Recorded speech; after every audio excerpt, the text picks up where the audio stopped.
नमस्कार, मैं हिमांशी अरोड़ा। स्वागत है आप सभी का न्यूज इंडिया में। चले रुक करते हैं खबरों की ओर। कोरोना महामारी के दौरान दवा, ऑक्सीजन और वैक्सीनेशन के मामले पर सुप्रीम कोर्ट ने बुधवार को केंद्र से अहम सवाल पूछे। सुप्रीम कोर्ट ने कहा, वैक्सीनेशन के लिए आपने 35,000 करोड़ का बजट रखा है, अब तक इसे कहां खर्च किया गया है।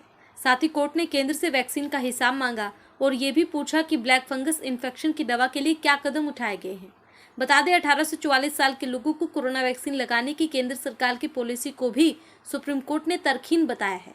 कोर्ट ने इस मुद्दे पर अपने डिटेल्ड ऑर्डर में ये कहा कि केंद्र ने 45 साल से ज्यादा उम्र के लोगों को मुफ्त टीका लगाने का नियम बनाया और इसके उलट 18 से 44 साल की उम्र के लोगों को टीका लगाने का पैसा लिया जा रहा है।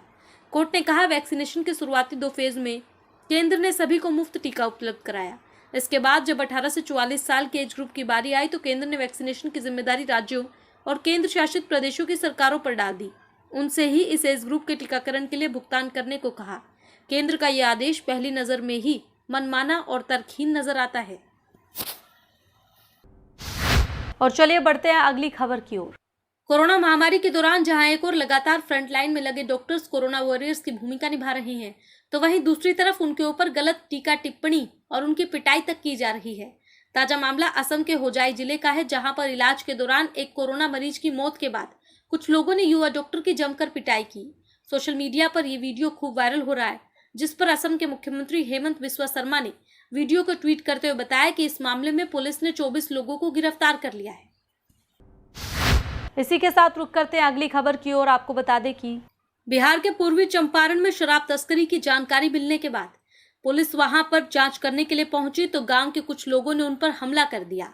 बता दें कि पुलिस छापेमारी करने गई थी, लेकिन गांव के लोगों की ओर से उन पर हमला कर दिया गया है, जिसके चलते पुलिस वालों को वहां से दौड़ना पड़ गया। तस्वीरें आप देख सकते हैं किस तरह से कुछ लोगों की तरफ से पुलिस वालों पर पत्थरबाजी की गई। बता दें, बिहार में शराब बैन है। और चलिए बढ़ते हैं अगली खबर की ओर। सरकार और किसानों के बीच लगातार बढ़ते जा रहे टकराव को लेकर आज हरियाणा के गृह मंत्री अनिल विज ने किसानों को 2 टूक बड़ी चेतावनी दे डाली। अनिल विज ने देवेंद्र बबली मामले में तीखी प्रतिक्रिया देते हुए कहा कि इस तरह का विरोध बर्दाश्त नहीं होगा। विज ने कहा, किसानों को आंदोलन करना है तो करे, काले झंडे बैनर दिखाएं, लेकिन 200 मीटर दूर से। देवेंद्र बबली के जोरदार विरोध को लेकर विज काफी सख्त नजर आए और सख्त लहजे में उन्होंने कहा कि आप किसी को कार्यक्रम में ना जाने दे, घर ना जाने दे, किसी को अस्पताल में रोगियों का हाल जानने ना दे। आखिर ये कैसा आंदोलन है। विज यही नहीं रुके, उन्होंने बताया कि बीते रोज हुए प्रकरण की एक बात FIR में दर्ज है और मामले में सख्त से सख्त कार्रवाई की जाएगी। देखिए, हमने पहले दिन से कहा है कि आंदोलन करना उनका अधिकार है, लेकिन कानून अपने हाथ में नहीं लेने देंगे।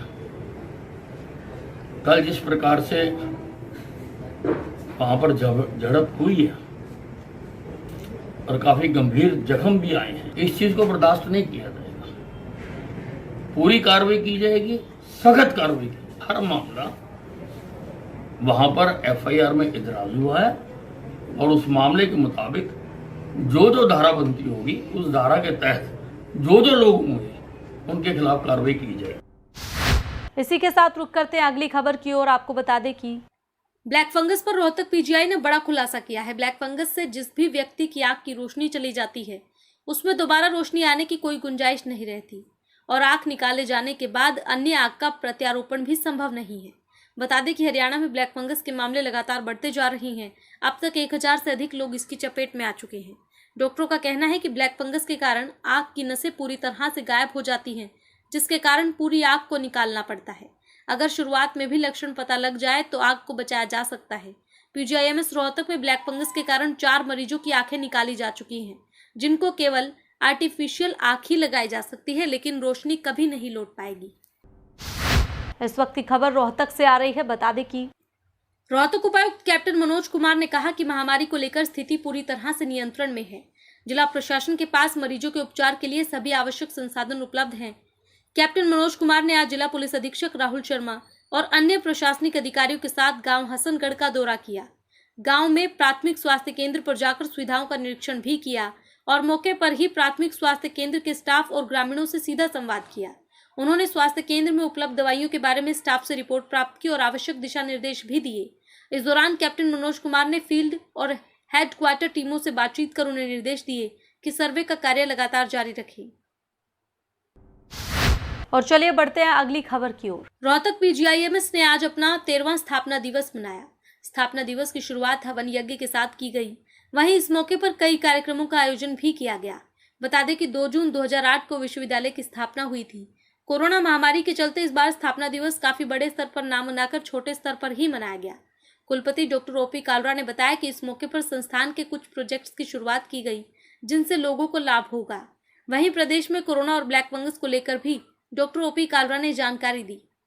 ब्लैक फंगस को लेकर कल हमारे पास यहाँ पर 166 रोगी थे और हमने अब 3 वार्ड इसके लिए सिर्फ ब्लैक फंगस के रोगियों के लिए कर दिए हैं। इसके अलावा जो ब्लैक फंगस के अलावा जिन्हें कोविड की महामारी भी होती है, उन्हें या तो ट्रॉमा सेंटर ICU में रखा जाता है या ट्रॉमा सेंटर के बाकी वार्ड के अंदर रखा जाता है। मुझे ये पता चला है कि पिछले 1-2 दिन के अंदर जो इंजेक्शन हमें भारत सरकार की तरफ से दिए जा रहे हैं, तो उसकी संख्या में कुछ बढ़ोतरी हुई है और ये उम्मीद है कि आने वाले 1 हफ्ते या 10 दिन के अंदर जो इंजेक्शन्स की संख्या है वो और बढ़ेगी। यहाँ पर पहले रोज़ाना हरियाणा के अंदर 15,000 से ज़्यादा रोगी आ रहे थे, वहाँ पर अब करीब 1200 रोगी हो गए हैं।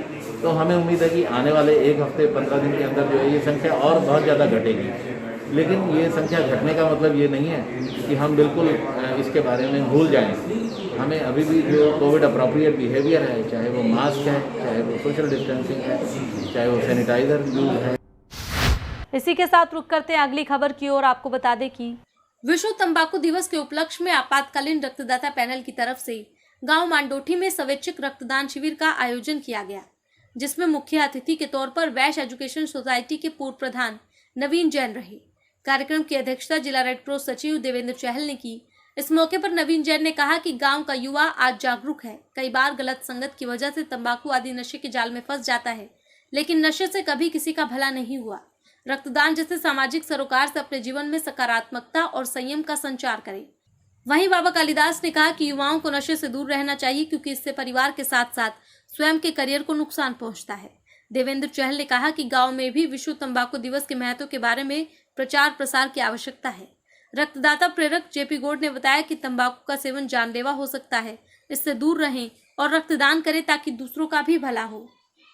रक्तदान जीवन दान, रक्तदान महाकल्याण जी, इससे कितना प्राणियों का रक्षा होता है। तो आखिर 3 महीना बाद में तो ये सारा शरीर का खून खराब ही होना है, इसलिए ये बेकार होने वाला चीज किसी का शरीर में जाए तो अपना भी कल्याण, उनका भी कल्याण। रक्त एक आदमी रक्तदान करता है तो 2 आदमी का जीवन बच सकता है, इसीलिए रक्तदान करना चाहिए। कोरोना काल में हम लोगों ने देखा कि ब्लड की बहुत कमी थी। वैसे तो प्लाज्मा वगैरह ये हालात जो थे वो तो आप सब लोगों को पता ही है, लेकिन जो हमारे हाथ में था हमें लगा कि उसकी सेवा तो हमें देनी चाहिए। तो ब्लड डोनेशन जो कैंप थे वो मैं पहले कोरोना से पहले भी लगा रही थी, तो मुझे लगा कि ये एक अच्छा मौका है सेवा करने का। मेरे हाथ में भी यही था, तो मैंने बहुत से युवाओं को मोटिवेट किया, उनको कहा कि बेटा अपने गांव में, शहर में, जहां भी मौका मिलता है आप ब्लड के कैंप लगवाइए। फिलहाल इस बुलेटिन में इतना ही। बाकी की तमाम खबरों के लिए आप देखते रहे न्यूज़ इंडिया। नमस्कार।